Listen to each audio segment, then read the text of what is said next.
Excuse me. Hello, and welcome to Dutch Balloon Shack. Today, I thought I'd show you something instead of posting a live video. I'd do this. Well, this one I used my lands on it. It didn't work.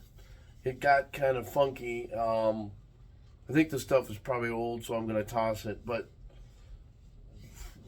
when I used the rags that you're supposed to use on it, it was picking up paper, putting little bug-eyes on there.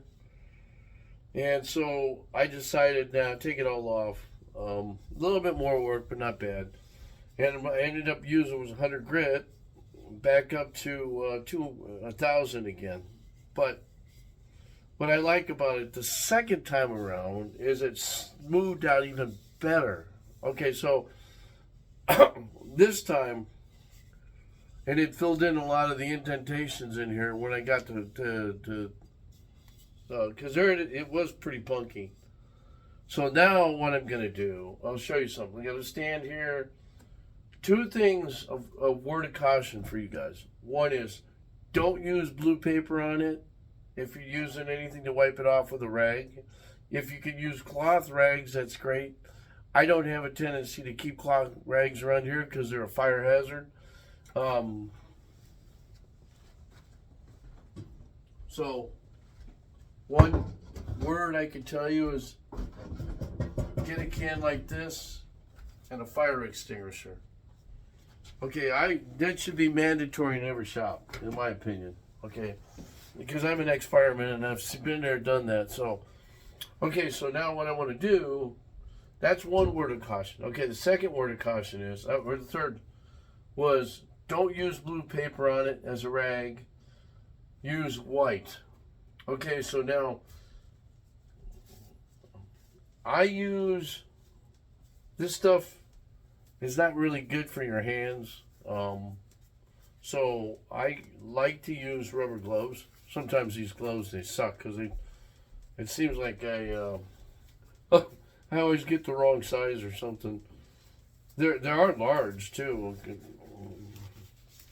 Yeah, there was see what they do.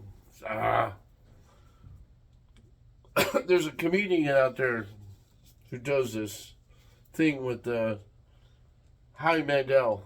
Okay, so Howie used to do this thing where he'd take big gloves, and for some reason he could blow them up, put them like a chicken on his head. That's when he started to get noticed as a comic. Nowadays, I think he's kind of a weirdo, but so am I. So I can't judge him, all right? World would be a dull place without strange people. Like me. Anyway, okay, so now, if I get my glove on, where's the glove? Where's my, that's the other thing, trying to find, oh no. All right. Yeah, these gloves are kind of tight. All right, now, one thing I do is, and you notice I got to stand for it. I can use it this way or this way. A lot of times I do it that way because you don't, I have to worry about the bottom. When I have a tenon on, it's not a big deal. But in this case, it will be. Sorry. So now, the other thing you need before you even start is a tack cloth. What's a tack cloth? Well, the tack cloth, after you're sanding, even though you've gone through, you might have an air hose, you blow it off, you wipe it off with some other rags. This thing's got some sticky stuff to it that picks up any residue that's left on it. So, this can clean it out really good. Okay, so now what I want to do is I'm going to rip off. I'm not going to use the whole thing. I'm just going to rip off a little part. Now, this is Wipe-On Poly, all right? One thing I could tell you is you don't need to be using a brush on it. I've used brushes on it, and it gets too much like lacquer. Okay, so... and then it gets to be too shiny. I don't like that. Okay, so now I'm gonna pour a little in the middle. I just let it sit in there a little bit. Now this stuff usually sets up pretty quick, but it doesn't set up fast. But since I've got a shiny look to it, it's not going to soak up a lot because I've already sealed it with a bunch of other stuff. One guy brought up the fact, do I use sanding sealer? I did it, I think, one or two times way back when, and I'm trying to remember if it made any difference. But with porous woods, it probably would fill in the gaps. But I don't know what it would react to as far as whatever finish you put on it, whether it be lacquer, polyurethane, or shellac. So I guess you'd have to try to kind of experiment and see. But again, there's times, again, this is a good example, this bowl. I've had to go back and do finishes different because in the end, either I don't like it or it didn't turn out the way I wanted it. So this one I think will turn out better than I thought it would. Yeah, the only downfall is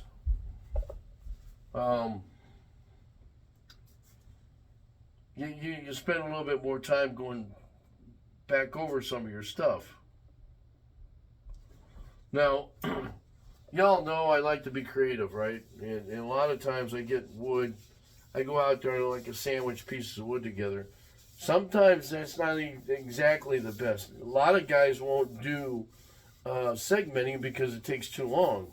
It's time consuming, and we all kind of agree. I don't think you'll ever make the money off of it. So the idea is to get a piece of wood that's big enough to make a good sized bowl or vase with, and it's got to be exotic and put some kind of really nice reveal to it, and then you could sell that for more money than you can segmenting, because it takes so long. Segmenting and resin work. Resin work's probably the worst. It's also the best in a rewarding one if you can get it to where you want it. Okay, so as you can see how that looks, right?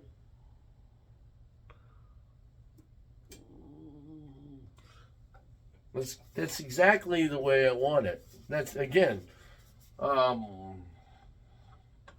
sometimes I may, in the end game,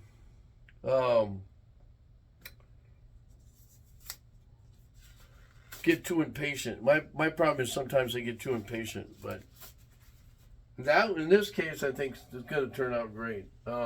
Now, two things this is going to do again, so it sets you back a little bit. You got to remember this when you're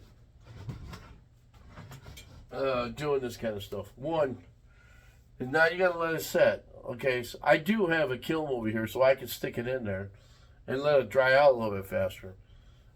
But if you take it out and it's still tacky feeling, don't do it. Wait a good 12 to 14 hours before you do it again. This says you could do the first and second coats are like back to back, and you can. I've done them, but I recommend that you go a day before it. At least set 24 hours. You get a better finish, and then you can buff them.